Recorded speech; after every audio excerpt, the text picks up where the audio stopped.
Hello. I'm really excited to show you National Geographic's Mapmaker. It is a wonderful instrument for students to use to build maps, to identify regions, to locate things, to measure things. It's really fun. So I'm going to get started. First, I have a map of the United States, and this is pretty much a topography map, but as you get closer, if you can zoom in and you can get as close as you like, you can see that more political boundaries are identified. This map can be changed out with a lot of different types of maps. There's a topography map, so that'll switch it out to show more of the terrain.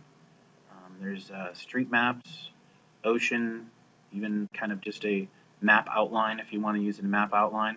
I'm going to come back to the National Geographic one. Another great tool in this bar at the top, this is the place that you want kids to go to, is to work on the drawing tools. So let's do that. I'm going to just click on the drawing tools, and this little bar pops out. I'm going to put a region in here, so let's do that real quick. Polygon is your best friend for that, so I'm going to click Polygon. Fill color is pretty good.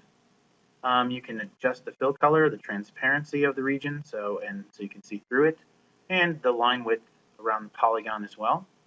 When you move it on, there's an instruction that accompanies my arrow, so it tells me what to do.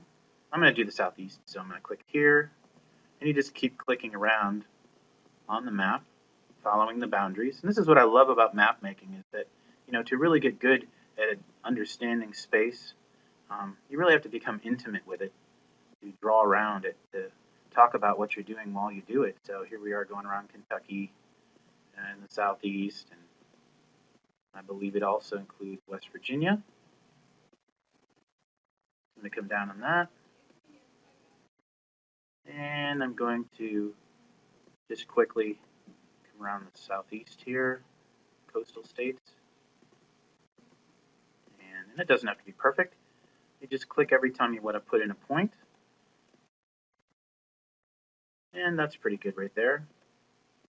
And it tells me what to do when I'm finished. You notice you see it gives me a little indicator. When you're done, you're just going to double click, and then that region is selected. So now you can see a region of the United States, really well laid out. I like that. I can also put a label on it, so I can click down here, put a label. I already have Southeast typed in. You can adjust the size of the font, the color of the font. Kids can have a lot of fun with that. And then when I move it out, notice it just says to click to add it, and then there. I've got it there. I can also put in lines, straight lines. That's kind of fun. You can adjust the width of the line. Let's say I wanted to point to something on the map. Let's say I wanted to point to Chicago. Just draw a quick arrow. Double click when you're finished. So there. So a nice little arrow. You can also do freeform lines. So I could just draw a circle around something. Nice thing too is that you can move things when you're finished. So let's say I don't like where that circle is. I can move it up over here, and any of these become objects when you're finished. Very nice.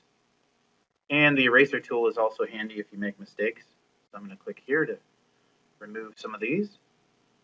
And that's about it for that. The last thing is the link. This is really handy. So let's say I want, when students click on the southeastern region, when they click on this, they'll go to a website that describes this region. So I just click on link, and I click on what I want it to be linked. I could link the words to, or I could link the shape. Any object becomes a link. And then I just put the title in.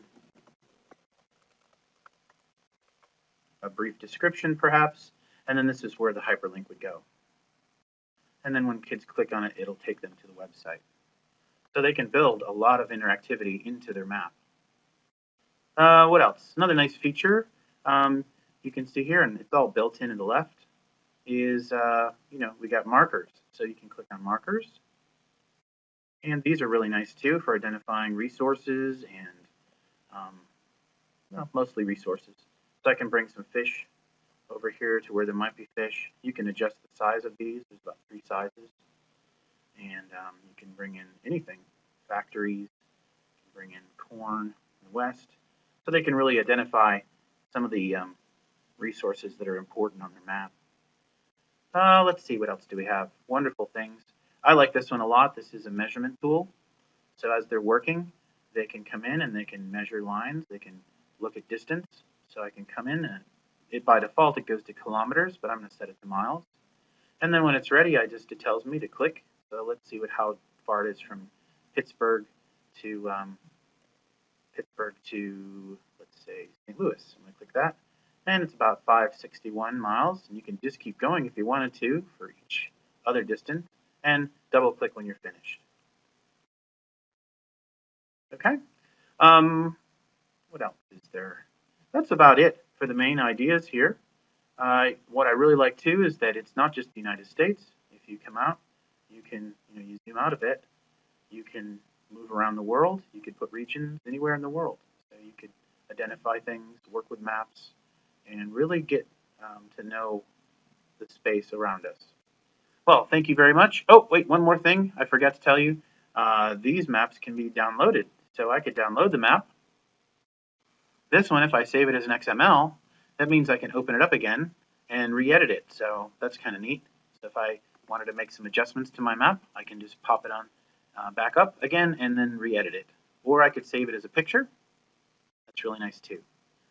It also shows as I move, if you look around at the bottom left-hand corner here, it shows the latitude and longitude as I work through my map around the world.